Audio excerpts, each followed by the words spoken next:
My dear, utaendelea kusema kwamba nywele ni asili ya mtu au utachukua hatua?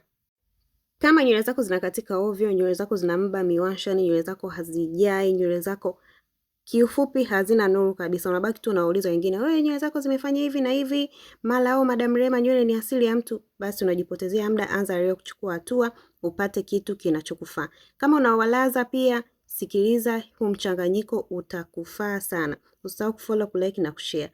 Zaidi usisahau kufollow ili uweze kunitia nguvu, niweze kuletea masomo mengi zaidi na zaidi. Kwanza kabisa natakiwa uwe na kitunguu maji, kitunguu saumu, pia uwe na coffee.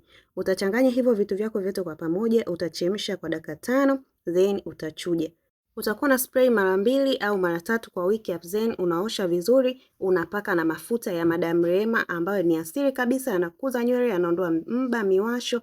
Kwa mtu mwenye uwalaza inaondoa uwalaza kabisa. Chukua namba yangu ujipatie.